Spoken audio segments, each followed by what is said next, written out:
So hello students, welcome once again at my channel. So last video में हमने 3.1 exercise कर ली थी। Now let's move to the exercise 3.2। उसके पहले थोड़ी सी इंट्रोडक्शन कर लेते हैं एक्सरसाइज 3.2 की।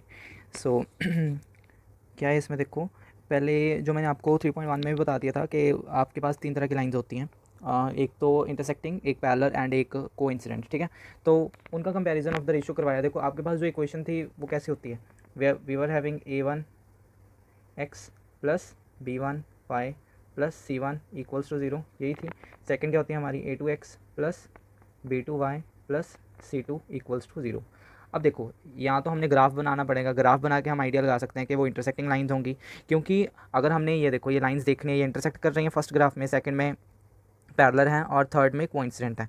ये तो हमें ग्राफ बना के पता लगेगा, बट बिना ग्राफ के हम कैसे पता कर सकते हैं? देखो तो हम इनके जो कोफिशिएंट्स हैं, हमारा ये जो a1 a2 b1 b2 and c1 c2, इनको कंपैरिजन करके हम पता लगा सकते हैं बिना ग्राफ बनाए कि ये इंटरसेक्टिंग होंगी, ये पैरेलल होंगी या ये कोइंसिडेंट होंगी। देखो कैसे, पहले में अगर a1 upon a2 and b1 upon b2 equal ना आए, ठीक है, लाइक मैंने ये एग्जांपल लिखी है 2x plus 3y plus 5, 3x plus 2y plus 7, इसमें a1 अपॉन a2 निकालो तो कितना आएगा 2 अपॉन 3, ठीक है, एंड b1 अपॉन b2 निकालो तो कितना आएगा 3 upon 2। These are not equal, ठीक है। तो अगर a1 अपॉन a2 और b1 अपॉन b2 इक्वल ना आए तो हम c1 अपॉन c2 देखेंगे ही नहीं, तो हम बोल देंगे कि जो ग्राफ है वो क्या होगा, इंटरसेक्टिंग लाइन्स होंगी, ठीक है।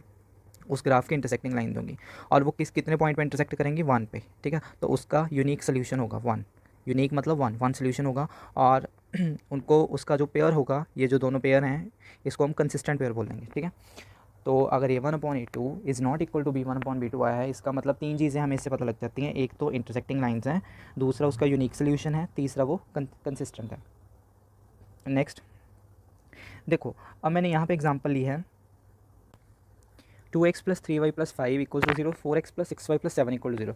अगर मैं यहाँ पे a1 अपॉन a2 निकालूँ, मतलब 2 अपॉन 4 निकालूँ, 2 अपॉन 4 तो ये कितना होगा 1 अपॉन 2, ठीक है। 3 अपॉन 6 निकालूँ तो कितना होगा, that will be 1 upon 2। c1 upon c2 5 upon 7 निकालूँ तो ठीक है। तो मेरे पहले तो इक्वल आ गया, मतलब a1 upon a2 is equal आ रहा है b1 अपॉन b2 के, बट तीसरा क्या आ रहा है मेरा 5 अपॉन 7, वो इक्वल नहीं आ रहा। तो अगर पहले तो इक्वल आ जाएँ, अगर लास्ट वाले इक्वल ना आए तो वो इनकन्सिस्टेंट हो जाता है और उनकी कौन सी लाइन बनती है, पैरेलल लाइंस, ठीक है।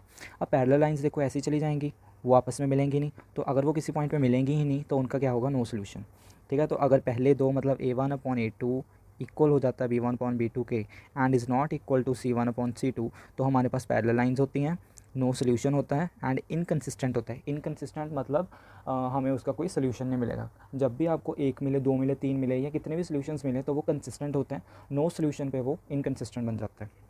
कौन बन जाता है, ये जो इक्वेशंस का पेयर है, ठीक है।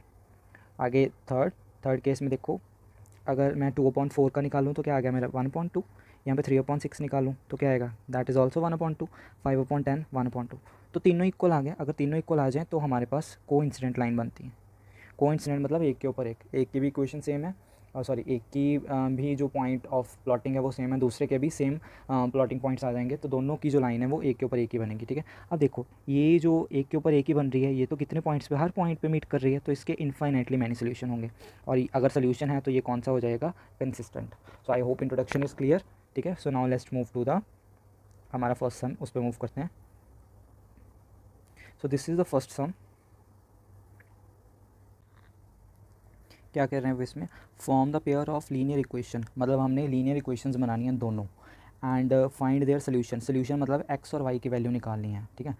फर्स्ट हमारे पास सिचुएशन है, देखो इसमें स्टेटमेंट सम्स ही आएंगे, उनकी आपने इक्वेशंस बनानी है, बहुत ईजी हैं।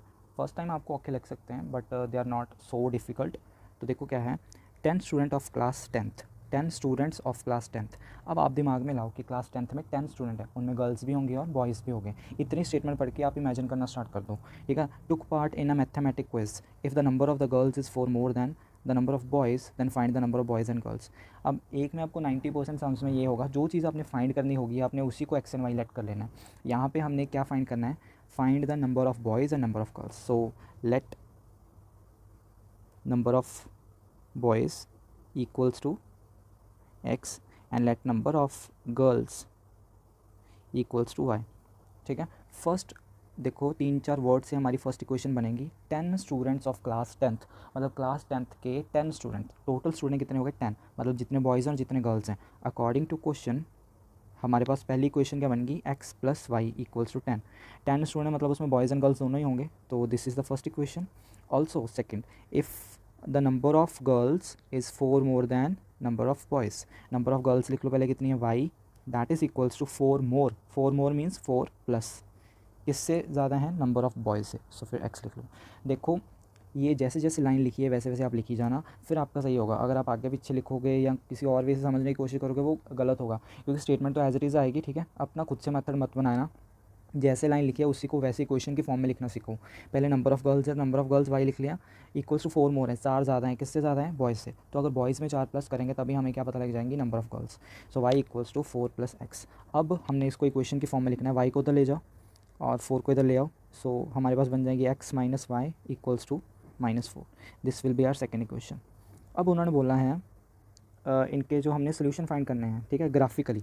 ये देखो लिखा है ग्राफिकली, ग्राफिकली मतलब जैसे 3.1 में हमने इनके सोल्यूशन फाइंड किए थे, ठीक है, एक्स की जगह वैल्यू पुट करके, वैसे फिर हमने ग्राफ ड्रॉ किया था और हमने यहाँ पे एक्स एंड वाई की वैल्यू भी बतानी है। 3.1 में उन्होंने एक्स एंड वाई की वैल्यू बताने को नहीं बोला था, उन्होंने जस्ट बोला था कि इसको ग्राफिकली रिप्रेजेंट करो ज्योमेट्रिकली। इसमें उन्होंने बोला है फाइंड देयर सोल्यूशन, तो हमने सोल्यूशन भी बताना है, ठीक है। सो देखो पहले इसके सोल्यूशन फाइंड करते हैं इक्वेशन 1 के।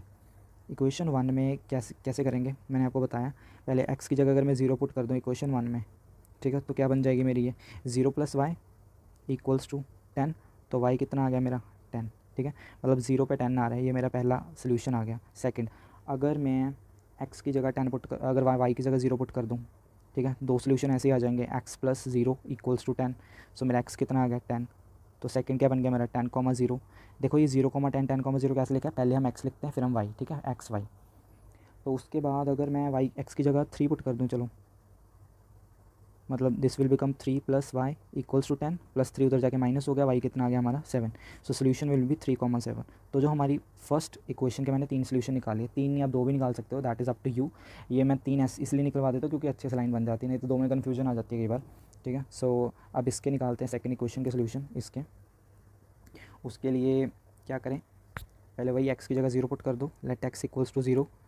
तो 0 minus y equals to -4 and minus y equals to -4, minus cancels, so y 4 आ गया, ठीक है। तो हमारा सोल्यूशन क्या आ जाएगा 0,4, ठीक है। नेक्स्ट y की जगह 0 लिख दो, अगर मैं y की जगह 0 लिख दूँ, x minus 0 equals to -4, so this will become x equals to -4। So solution आ गया -4,0। नाउ थर्ड के लिए क्या करें, 3 पुट कर दो फिर से, 3x की जगह 3 3 minus y equals to -4, minus y equals to -4 -3, minus y equals to -7 और y इक्वल्स टू कितना आ गया 7, 3,7, ठीक है। तो अब इनको बॉक्स की फॉर्म में लिख देना है हमने, जो भी हमारे सोल्यूशन आ गए, ठीक है। ये मैंने आपको सिखा दिया था, ये देखो मैंने साइड में बॉक्स बना दिए हैं, ये हमारी फर्स्ट के आगे, ये हमारे सेकंड के आगे। अब now let's plot the graph. देखो 10 एंड 0 है, 10 एंड 0 है, 10 एंड 0 मतलब x का 10 होना चाहिए और y का क्या होना चाहिए 0। तो y का अगर 0 है वो हम देखते नहीं है, सीधे x के 10 के ऊपर पॉइंट लगा देंगे। ये देखो ये फर्स्ट पॉइंट आ गया हमारा x के 10 के ऊपर, ठीक है। सो this is the first point. उसके बाद 3 को 7 के साथ लेके जाना है। x का 3 देखो कहाँ पे है, ये रहा x का 3, इसको y के 7 तक ले जाओ, ये देखो लेके जा रहे हैं, इसको y के 7 तक स्टॉप कर दो। ये हमारा सेकंड पॉइंट आ गया क्योंकि इसके सामने y का 7 है, ठीक है। आफ्टर दैट 0 10 मतलब x 0, x को मत देखो, जब 0 हो जाता है तब मत देखो, y 10, सिर्फ y का 10 देखो, ये आ गया y का 10, ठीक है। अब तीनों पॉइंट्स को मिला दिया हमने, सो ये हमारा ग्राफ बन गया, ठीक है। ये फर्स्ट लाइन का, इसके ऊपर हमने फर्स्ट लाइन की इक्वेशन भी लिख देनी है, x plus y equals to 10, या x प्लस वाई 10 इधर ले आओ equal to 0, that is up to you. उसके बाद सेकंड देखो -4,0 है, y मत देखो, बस x के -4 के ऊपर पॉइंट लगा दो, ये लगा दिया हमने। आफ्टर दैट 3,7 सेम पॉइंट है ये वाला। उसके बाद 0,4, x 0 है मत देखो, y 4 के ऊपर पॉइंट लगा दो, ये लगा दिया। अब इनकी ये बन गई, ठीक है, ये बन गई इक्वेशन लाइन, सॉरी। तो ये इक्वेशन लिख दी। अब दोनों की इंटरसेक्शन कौन से पॉइंट पे हो रही है 3 7 पे, तो वही x का आंसर कितना आ गया हमारा 3 एंड y का आंसर कितना आ गया हमारा 7।